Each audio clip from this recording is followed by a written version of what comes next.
Everybody, welcome back to my channel. I'm Julia and this is a library card education. Today is the day. We are starting our book list series for US geography. We are going in alphabetical order, so today is Alabama.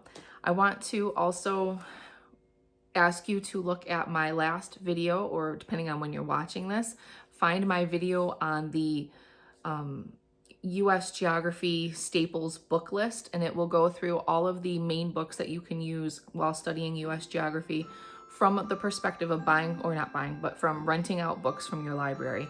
I did not include a United States Atlas in that series, so you might want to do that for yourself if you have one at home, but libraries always have those things, so make use of your library card. And as always, I ask you to please look down below.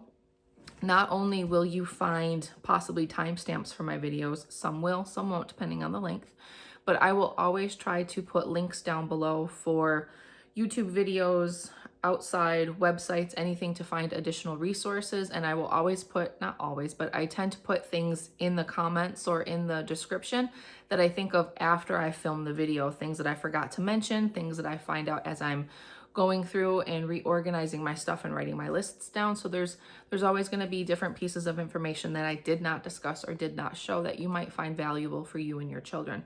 So without further ado, let's get into our book list. Our first book list, I wouldn't consider this living literature, but since I don't live in Alabama, we don't have a huge variety of books about Alabama in our library system. I could not get one book in. I don't know if they've lost it. I've been waiting for several weeks and I decided just to go ahead and film without getting that book. So we have this. This will go over all the facts of Alabama. Like I said, it's not living literature and it might be kind of dry and dull for some children, but it gives you all of your basic information.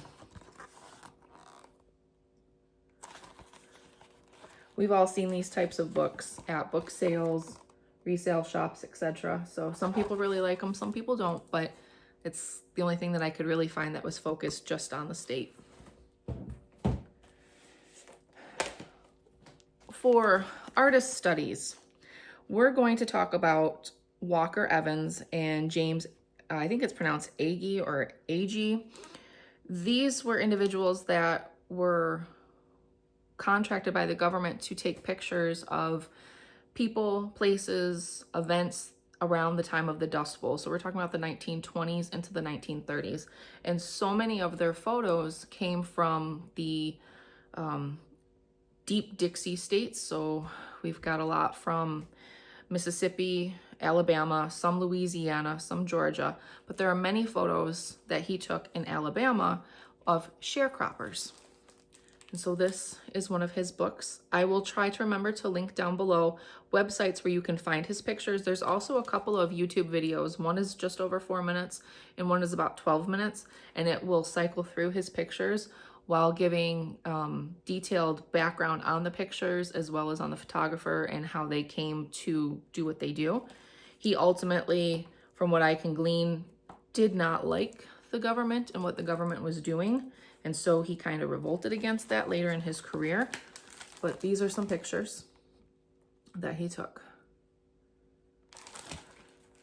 And since artist studies aren't necessarily always just paintings and drawings, this gives your children a glimpse into what life was like in a different time if you were a poor sharecropper. There are so many pictures I saw on the YouTube video that were very poignant.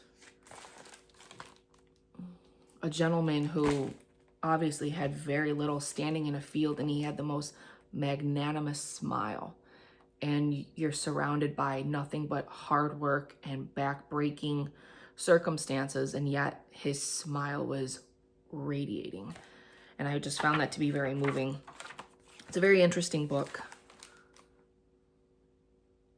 And it might help you and your children to find more appreciation, even if you don't have a lot, to find appreciation for the things that you do have.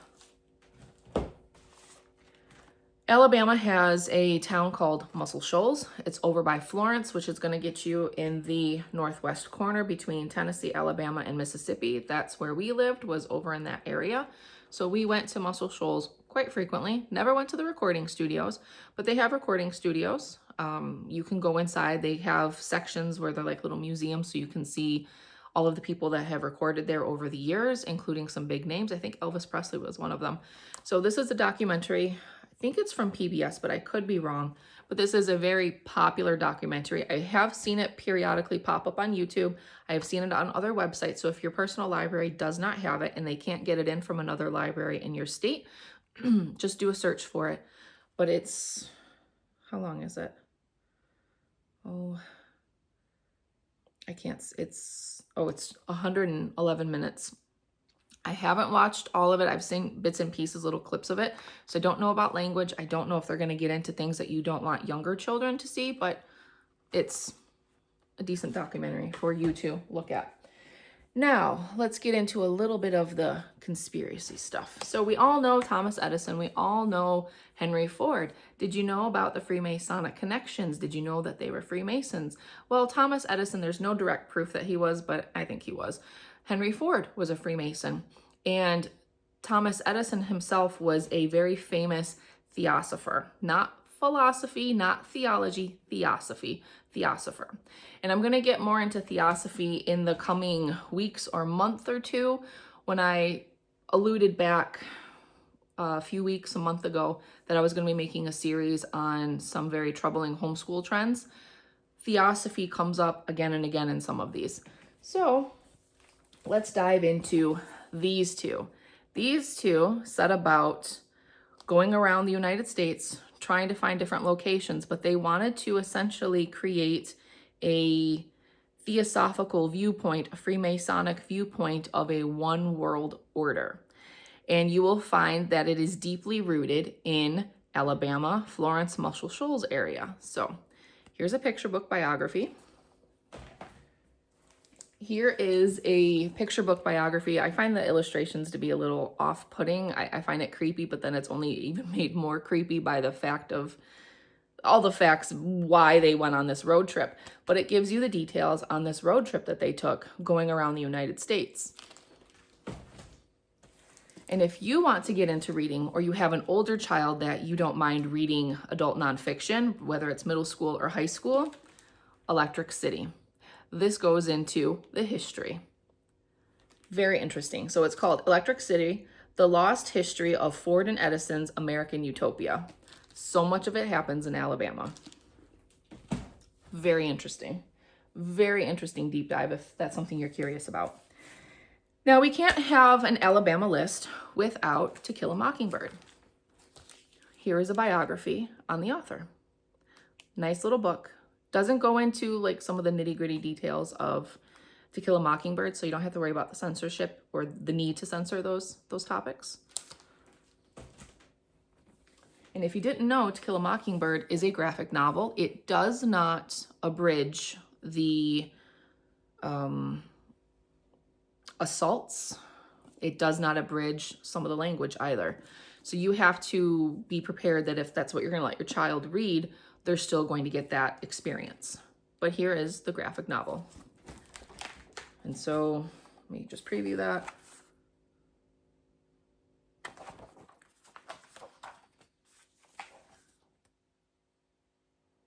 Okay.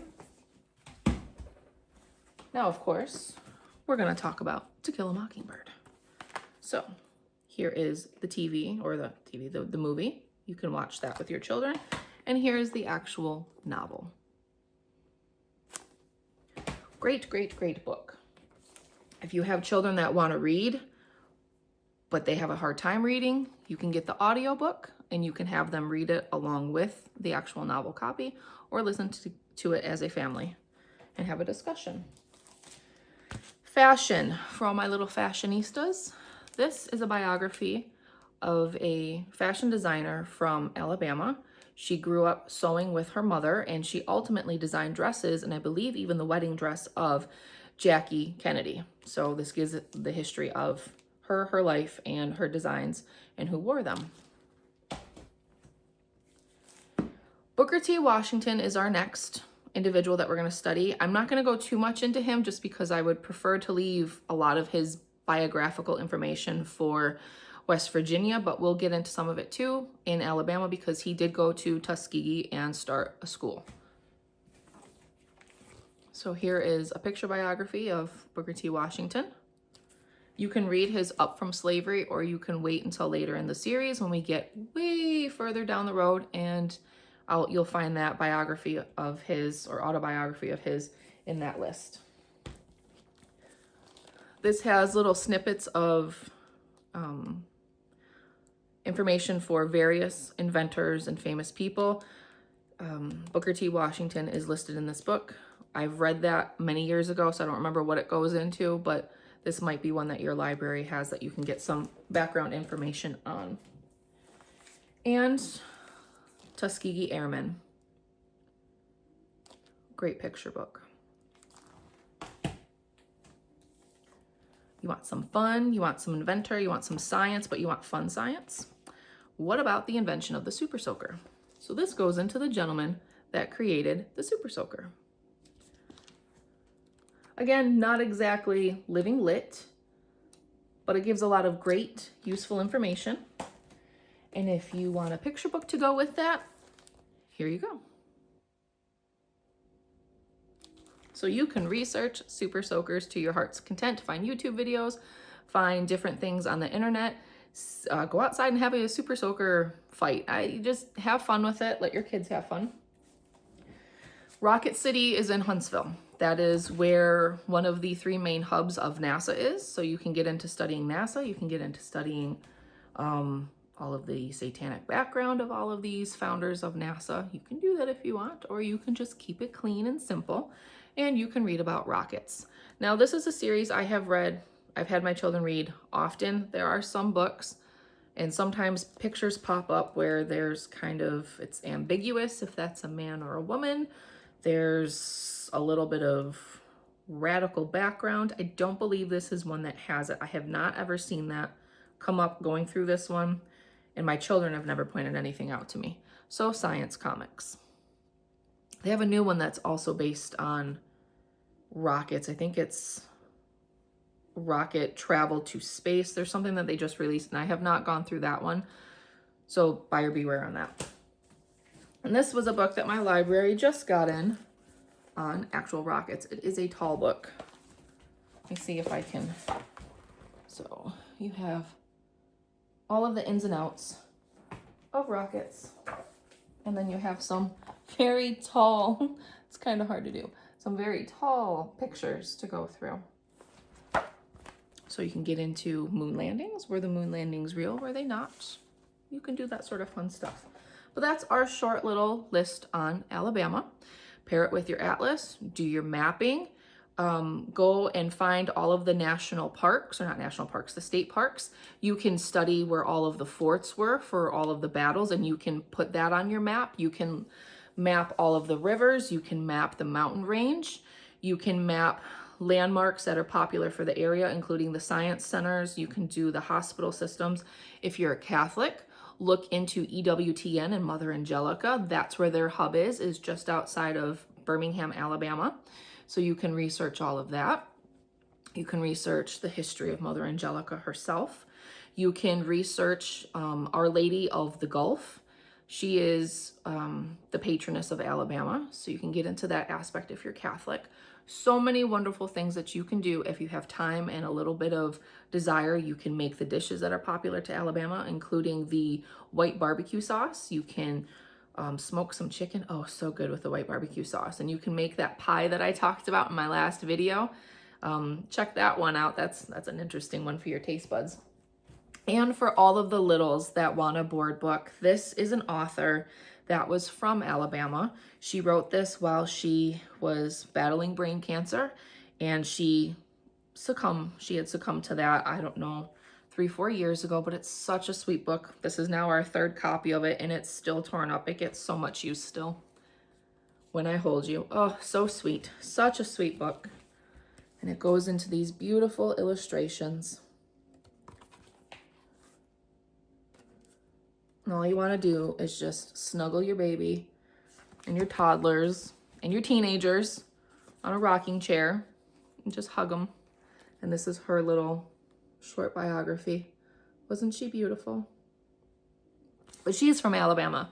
So before I start crying, because this book is so sentimental to us, go ahead, check it out.